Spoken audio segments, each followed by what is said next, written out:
At sunrise, the first ferry cuts through the Indian Ocean, leaving a foamy trail behind as gulls circle the deck. Along Tanzania's coast, the air smells of brine and diesel, of grilled cassava and spiced tea.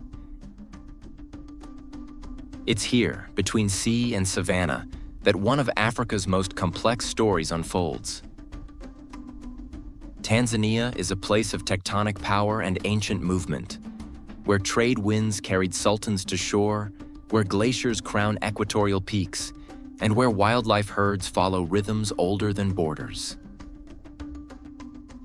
In every direction, history and geography collide. Coral mosques on island sands, volcanic craters in cattle country, city streets humming with Swahili, Hindi, and Arabic. And wait until you see the place some call the Mountain of God, a volcano unlike any other on Earth. Stick around, folks, because this journey is sure to change how you see Tanzania.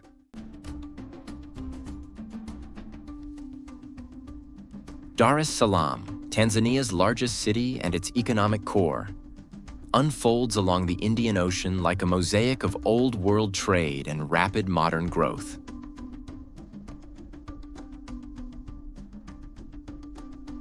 Founded by Sultan Majid of Zanzibar in 1865, the city was once a sleepy harbor before becoming a German and then British administrative hub.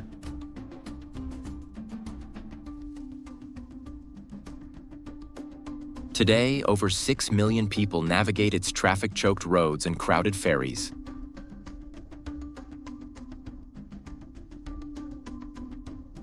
At Kariakoo Market, fabrics from Congo hang beside Chinese electronics and coastal spices.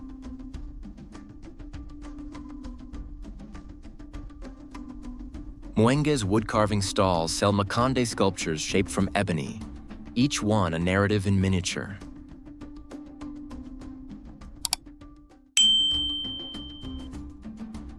The Askari Monument stands tall near Azania Lutheran Church, where colonial architecture contrasts with high-rise hotels nearby.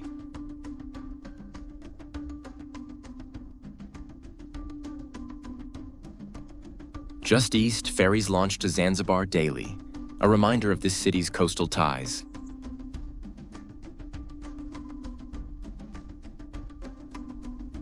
From fish auctions at Kivukoni to food stalls serving mishkaki skewers at dusk, Dar es Salaam pulses with movement.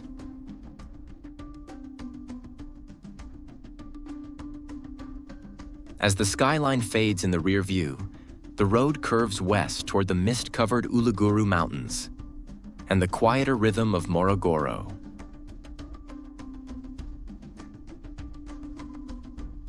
Framed by the Uluguru Mountains and soaked in seasonal rains, Morogoro offers a quieter cadence than Dar but hums with agricultural purpose.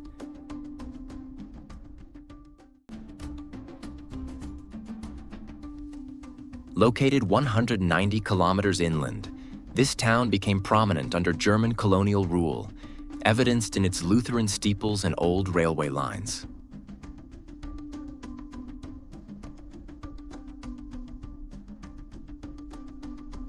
Today, it's a center for farming and research, anchored by Sokoine University of Agriculture. Here, students work on soil fertility, climate resilience, and seed preservation critical to Tanzania's future.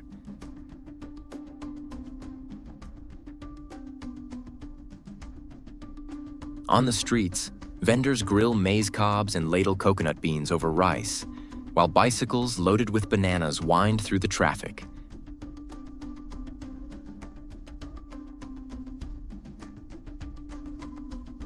Music drifts from church choirs and mosques, reflecting the town's religious blend.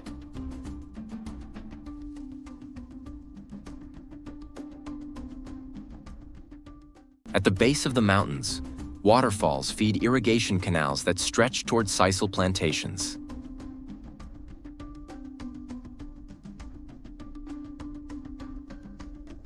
Local guides lead hikes to Choma Waterfall or Lupanga Peak for sweeping views of the Morogoro Plains.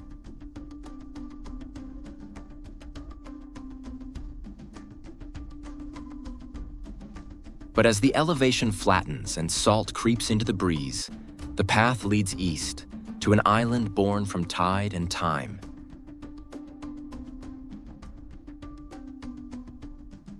Situated at the base of Kilimanjaro, Moshi Urban is a compact city of leafy avenues, Arabica coffee farms, and mountaineers in transit.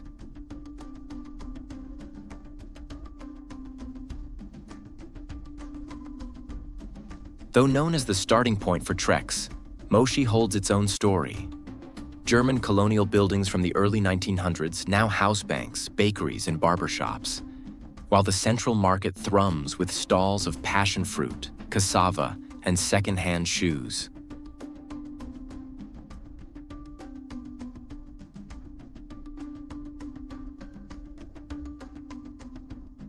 Outside town, family-run coffee cooperatives welcome visitors, guiding them through the bean-to-brew process and serving fresh cups on shaded patios.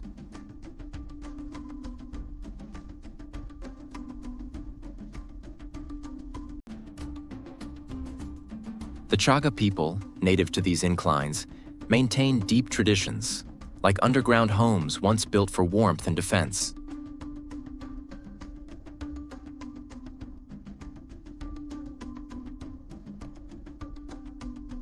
At the Chaga Live Museum, tools, drums, and banana beer making gear illustrate a way of life adapted to highland terrain.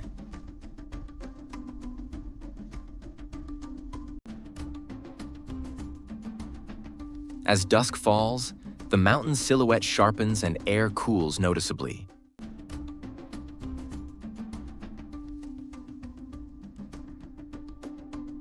Gear is checked, permits stamped, and nerves tested. The next ascent begins not just with footfalls, but with respect for what Kilimanjaro demands and gives in return.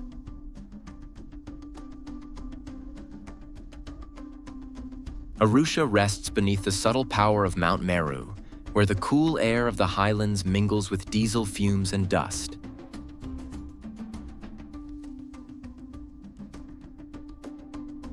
Once a small German outpost, it now thrives as a diplomatic and safari hub, home to the East African Court of Justice and the launchpad for northern Tanzania's national parks.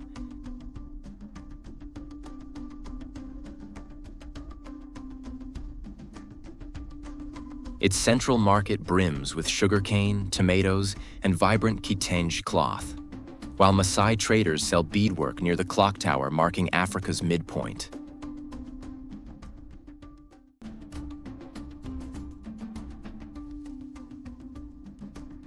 Along Boma Road, travelers sip strong Tanzanian coffee, planning routes into the wilderness.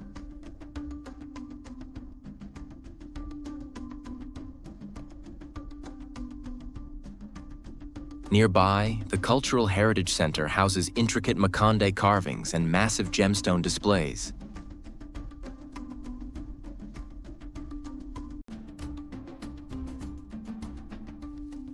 But Arusha is a city of transition. Its true purpose is to prepare you for what lies beyond.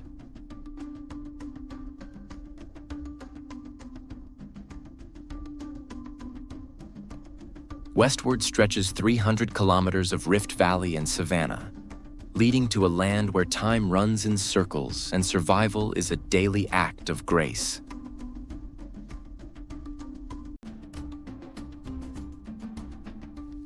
Ahead lies a brilliant horizon, bursting with life and adventure.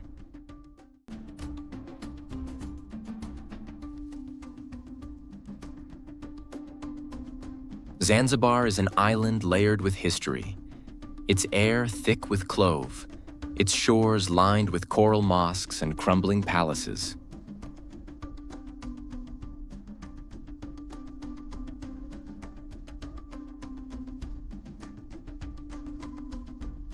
Known locally as Unguja, it was once the seat of the Omani Sultanate, where dhows docked from India and Arabia bearing goods and stories.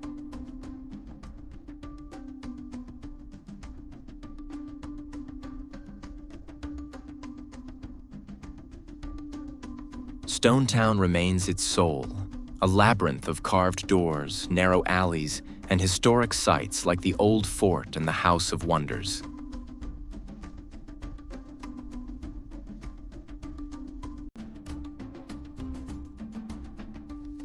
An Anglican cathedral spire rises above Stone Town's winding alleys, whilst the island bursts with life far below.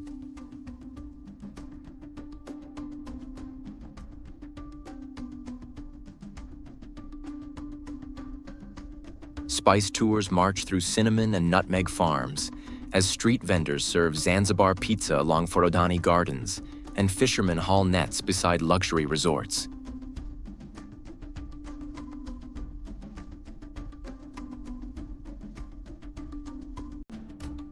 Kitesurfers carve the wind off Paje Beach, and at Nungwi, dhow builders shape hulls by hand.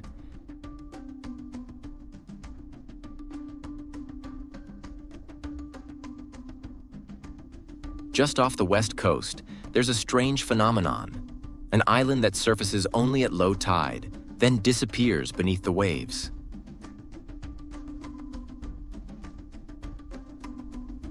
At low tide, just off the coast of Stone Town, a sliver of white sand rises from the turquoise sea. Nakupenda, meaning "I love you" in Swahili.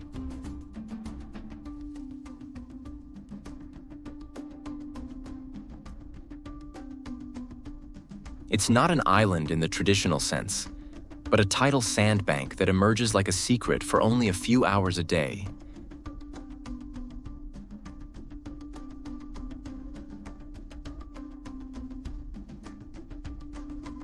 Accessible by small wooden boats, it draws locals and travelers alike, arriving with grilled octopus, fresh pineapple, and coolers of soda.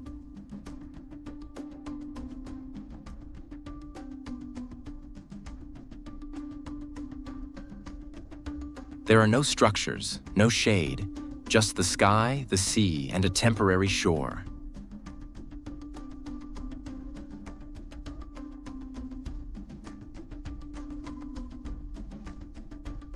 Snorkelers explore nearby reefs where sea cucumbers crawl across coral, while others wade knee-deep through the warm shallows.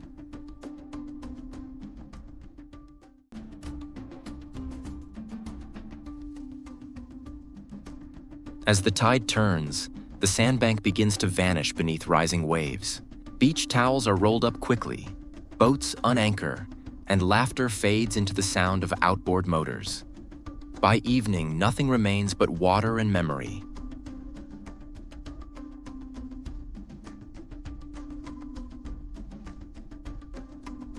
Back on Zanzibar's coast, travelers pack and prepare to journey north, where banana groves and volcanic shadows mark the foothills of Moshi.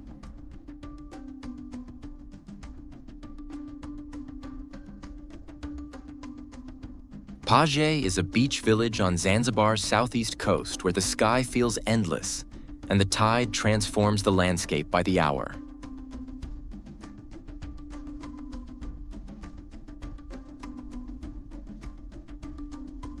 Known globally as a kite-surfing haven, its shallow lagoon and steady winds draw athletes from as far as Brazil and Germany.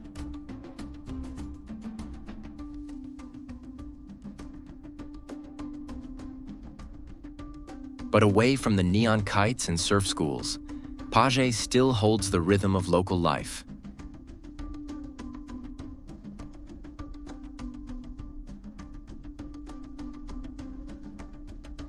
Women in patterned kangas harvest seaweed at dawn, laying it on racks to dry before selling it to cosmetic exporters.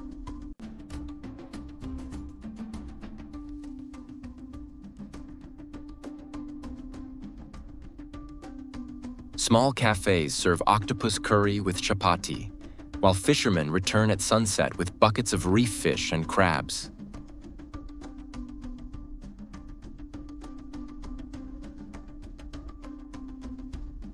The dhow races, held during festivals like Eid, fill the bay with cheers and wooden sails.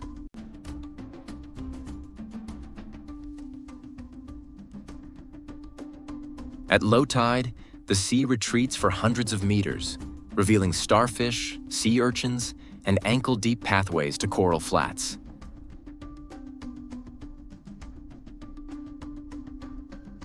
But the tide always returns, and so must we. Further down Zanzibar's southern curve to a quieter edge of the island.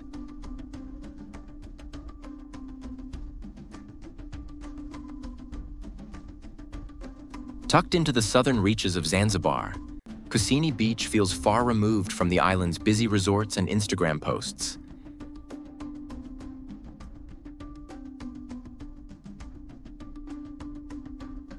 Here, coral cliffs rise behind narrow strips of sand, and the sea speaks softly against limestone rock.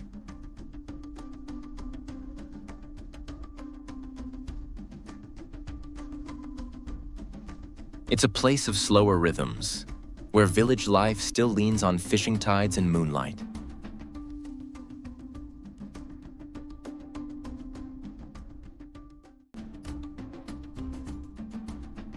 Dhows launch from the shore at dawn, their sails patched with age, while barefoot children race crabs and chase chickens between palm huts.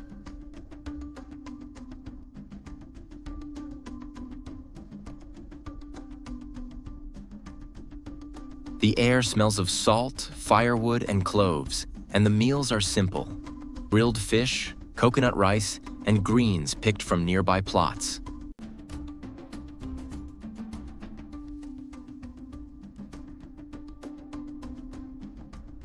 Few tourists reach this coast, but those who do often stay longer than planned, lulled by its honesty.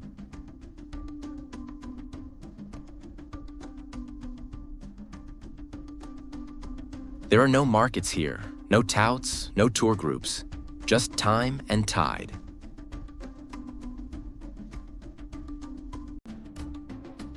As the waves smooth footprints from the sand, the sun sets on Kusini Beach, and our journey continues on to a new horizon.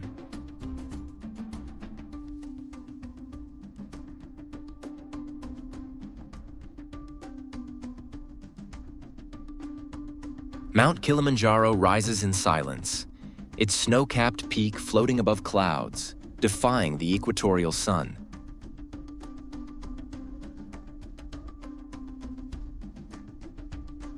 At 5,895 meters, it's Africa's highest point and a test of endurance, passed by tens of thousands each year.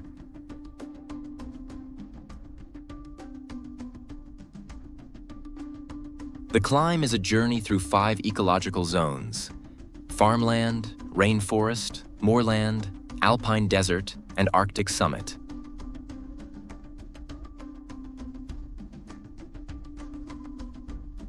The Masham route cuts through moss-draped trees and volcanic ridges, while Morong offers communal huts and slow, steady ascents.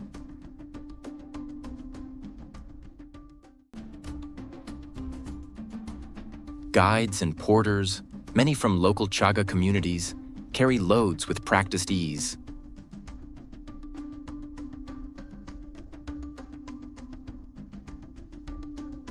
Nights bring bitter cold and star-strewn skies. Days, the rhythmic crunch of boots on lava rock.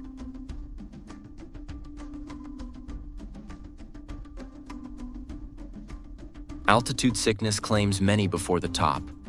But for those who reach Uhuru Peak before sunrise, the reward is otherworldly. Gold light pouring over Tanzania, glaciers glowing from within.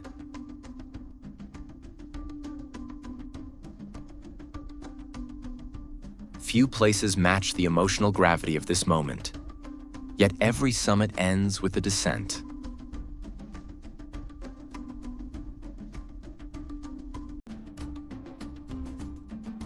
Old Doinyo Lengai rises from the Rift Valley floor like a dagger of ash and lava, sacred to the Maasai and feared by geologists.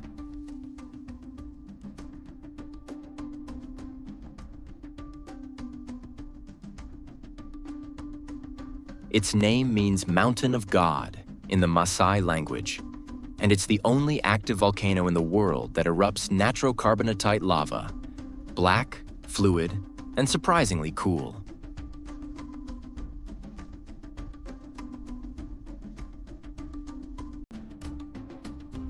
Climbing Lengai is a brutal, moonlit effort.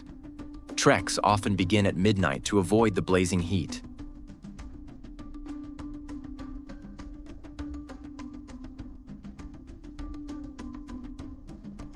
At the summit, steam hisses from vents, and the ground feels unstable, alive.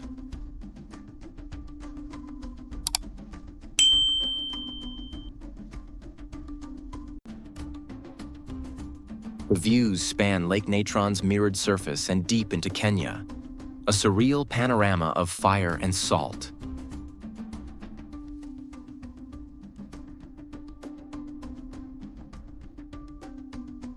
For centuries, local communities have believed spirits dwell in the crater, and sacrifices were once offered near its rim.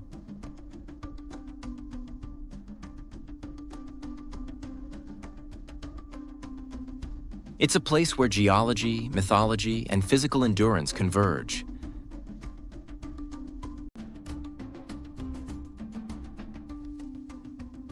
But from molten stone to coastal tide, the journey shifts again.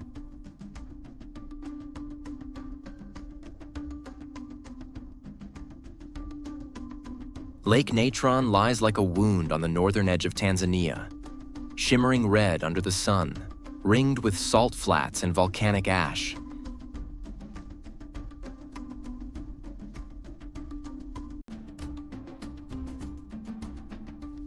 Fed by mineral-rich streams and runoff from Doinyo Lengai, the lake's pH levels can reach 10.5, making it one of the most caustic environments on Earth.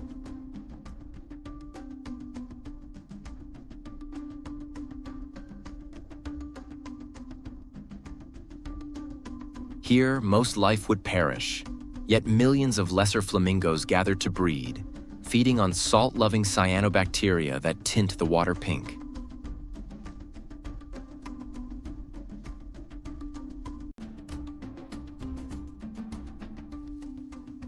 The lake's surface hardens into cracked crusts where temperatures soar past 40 degrees Celsius, or 104 degrees Fahrenheit, and animal remains calcify into ghostly sculptures.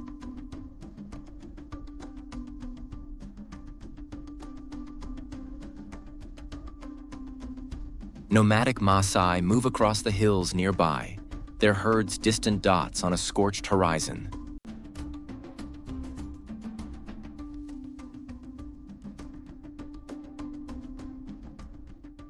Photographers and scientists alike are drawn here for its alien beauty and harsh contrasts.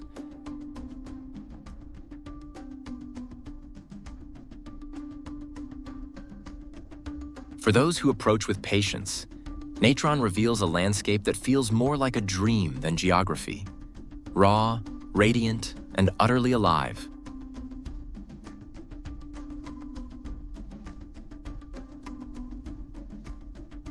The Serengeti is a land of motion.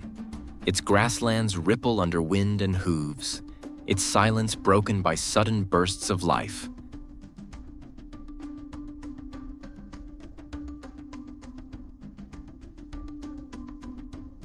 Spanning over 30,000 square kilometers, this ecosystem hosts the Great Migration, where over 1.5 million wildebeest and zebras cross crocodile-infested rivers and predator-filled plains.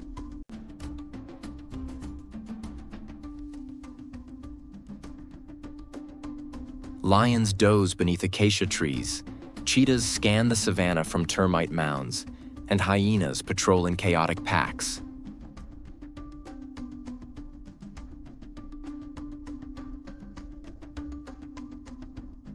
Game drives move slowly here, eyes fixed on patterns in the grass, ears tuned to rustle and breath.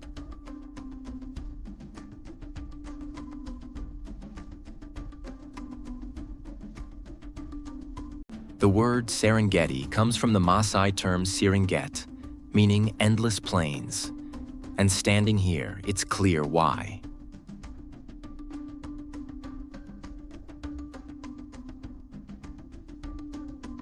Sunsets paint giraffes in silhouette, while campfires crackle beside canvas tents.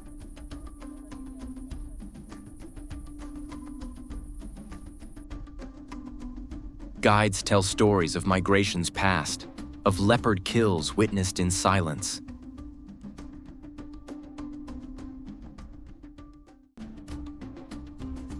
But even in this expanse, stranger landscapes await.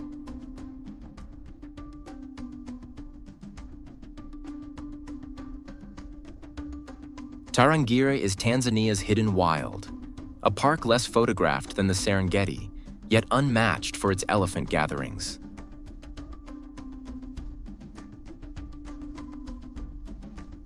In the dry season, herds of up to 300 congregate near the Tarangire River, their massive silhouettes framed by ancient baobabs.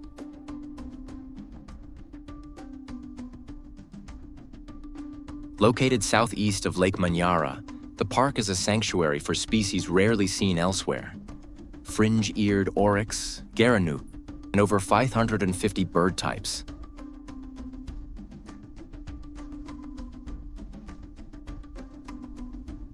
The air hums with cicadas and distant grunts, while termite mounds rise like sentinels from the dusty plains.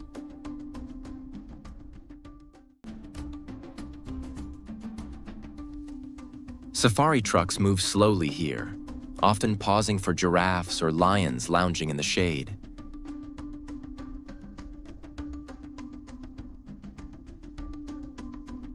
The park's name derives from the river that threads its center. Life flows where water stays.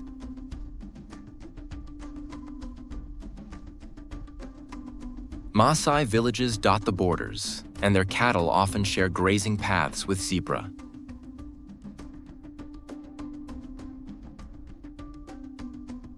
Tarangire feels like an ancient place, still wild in its silences and seasons.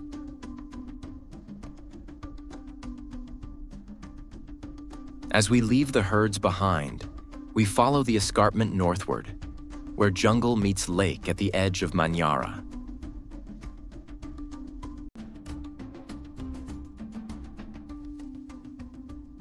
Lake Manyara lies cradled beneath the Rift Valley wall, its alkaline waters reflecting pink flamingos and sun-blanched clouds.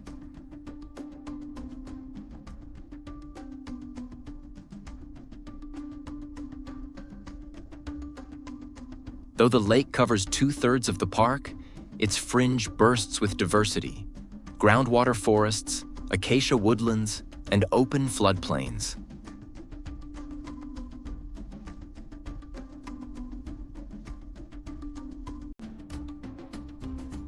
The park is famous for its tree-climbing lions, seen lounging in branches during midday heat, and its blue monkeys, who swing through fig trees above swamp trails.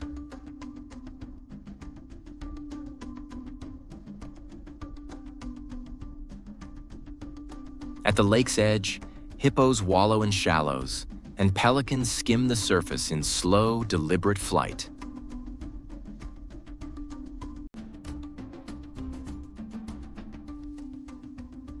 Ernest Hemingway once called this the loveliest lake in Africa, and its beauty remains unspoiled.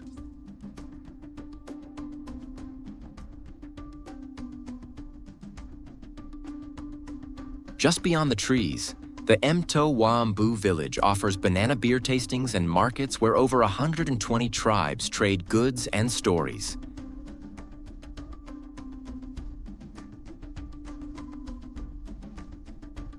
The air smells of earth, wood smoke, and ripening fruit.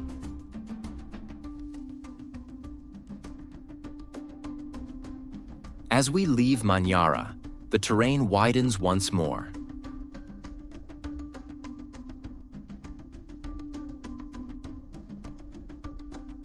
Tanga is a city of slow tides and old bones, where colonial buildings fade beneath mango trees and rusted railway lines vanish into overgrowth.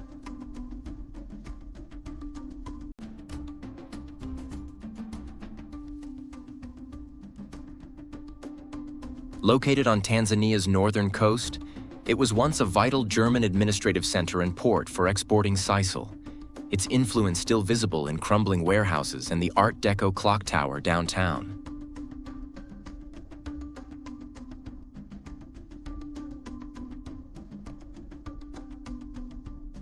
Today, fishermen mend nets on shore while Indian merchants sell fabric and spices from shuttered storefronts.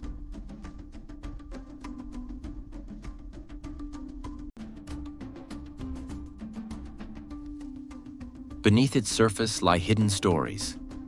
Amboni Caves, just 8 kilometers away, stretch for miles underground, carved by water and legend.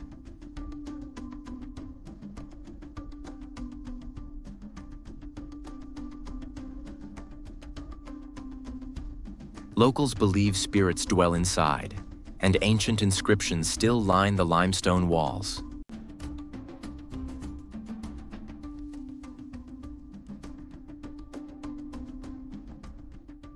The annual Tanga festival revives the town with music and food stalls, echoing its once thriving port days.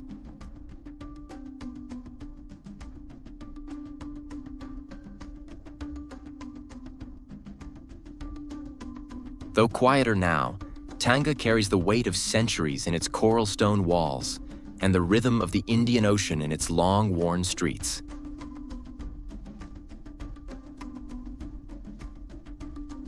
Thank you for joining us on this adventure. If you'd like to join us on the next one, then let's go travel here.